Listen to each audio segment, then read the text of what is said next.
Alors, l'association Children's Safety Home est née il y a environ 5 ans, pendant le Covid. Donc avant ça, je suis devenu formateur d'adultes, spécialisé dans le BLS AED, donc dans les premiers secours. Et pendant le Covid, ma maman gardait mes neveux et mon fils. Et donc je me faisais aucun souci pour les enfants. Par contre, je me suis demandé ce qui allait arriver si tout d'un coup il arrivait quelque chose à ma maman. Comment est-ce que les enfants allaient réagir? Qu'est-ce qu'ils étaient en mesure de faire? Et c'est là que l'idée m'est venue de ces premiers secours pour les enfants de 5 à 12 ans. J'ai commencé à tester sur mon fils et sur mes neveux et de façon très ludique, de façon amusante. Commencé à jouer un petit peu avec ça, puis j'ai vu que ça leur restait en fait, qu'ils avaient du plaisir, qu'ils aimaient vraiment faire ce genre de choses, apprendre ce genre de choses. Donc je me suis dit qu'il y avait peut-être quelque chose à faire. Avec ça, on a commencé à essayer de le promouvoir quelque part en privé pour les parents, dans les UAPE, dans les APE, sous forme de petits ateliers de 2 heures, comme une récré en fait, comme un petit moment sympa, rigolo, où les enfants s'amusent et finalement, en s'amusant, on apprend. Et les retours que j'ai eus, c'est que c'était génial, mais que ce serait bien que ce soit dans les écoles en fait. Et dans les écoles, on a rencontré 3 problèmes principaux. Le premier problème, c'est surtout d'avoir contact avec les directeurs pour leur expliquer un petit peu le concept. Le deuxième problème, c'est le temps, car les enfants n'ont pas le temps à l'école, ils ont quand même le plan d'études roman à suivre. Et du coup, comment est-ce qu'on a pu résoudre ça? On a décortiqué ces 2 heures en 18 ateliers de 45 minutes. Et pour les rendre compatibles avec le plan d'études roman, avec le père. Donc en gros, dans les écoles aujourd'hui, on ne va pas faire de premiers secours, on va faire du français, des maths, de l'histoire, de la géo, du SVT sur le thème des premiers secours. Ce qui permet en fait aux enfants d'apprendre sur les 6 années d'école primaire, sur les 6 premières années d'école, et de cette manière, en fait, pour eux, à l'adolescence, ce ne sera pas acquis, mais inné. Donc en gros, les enfants seront formés, seront aptes à porter secours dès l'adolescence, sans même s'en rendre compte en fait finalement. Pour eux, ce sera tout ce qu'il y a de plus normal en fait. Ce sera vraiment inné quoi.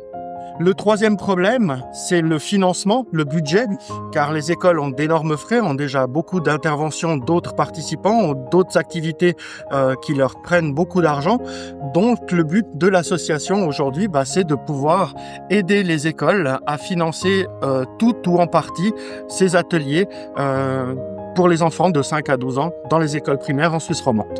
L'objectif de formation pour les enfants, c'est clairement de leur apprendre les bases. Faire un massage cardiaque, un enfant de 5 ans n'est pas capable. Physiquement, c'est pas possible. Et finalement, les premiers secours, c'est pas que ça. Les premiers secours, ça commence par appeler les secours. Donc, on leur apprend à appeler les secours avec ou sans téléphone, par divers moyens. D'appeler les secours, c'est bien. Savoir où les envoyer, c'est quand même mieux. Donc, on leur apprend à se géolocaliser, que ce soit avec un téléphone ou par d'autres moyens également. On leur apprend à soigner une petite plaie du quotidien, parce que finalement, la plupart des gens ont quand même des petits soucis au quotidien, comme des brûlures, comme des coupures, comme des contusions. Et ça aussi, c'est des premiers secours. C'est pas forcément des choses graves et dramatiques. Et c'est comme ça qu'on commence avec les enfants, par apprendre à soigner ces petits bobos du quotidien, ces petites choses du quotidien. Comme après, plus tard, on leur apprendra à bander une personne, une plaie, un membre. On leur apprendra aussi à mettre quelqu'un en PLS, en position latérale de sécurité. On leur apprendra aussi à utiliser un défibrillateur.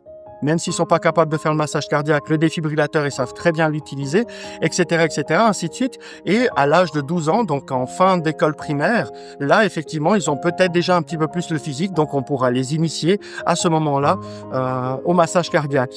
Tout ça, c'est fait dans les classes sous forme d'ateliers de 45 minutes.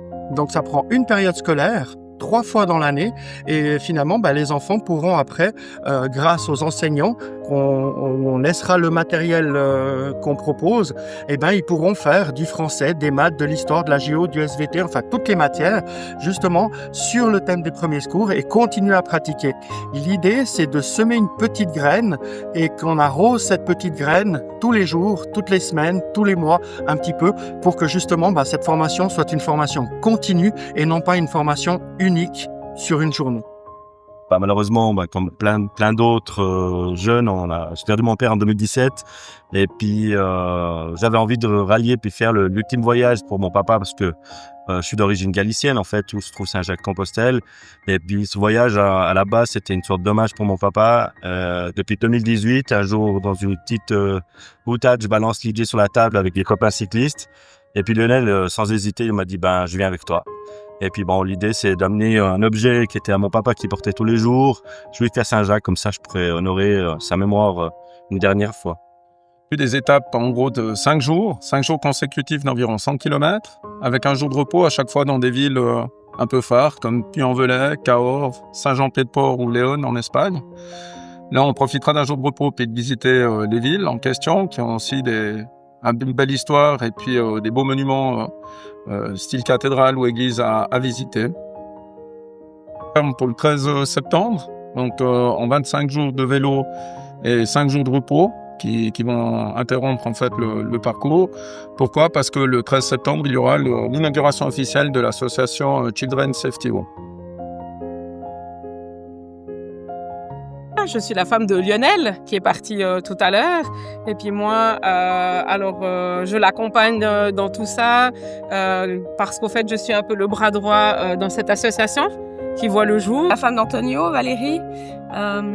Je n'ai pas de fonction au sein de l'association même, mais par contre, je collabore avec eux par rapport aux réseaux sociaux en selle pour Compostelle. Bonjour, je m'appelle Eden, je suis la fille aînée d'Antonio. Je suis assez triste qu'il soit parti quand même un mois, parce que c'est quand même rien sans lui.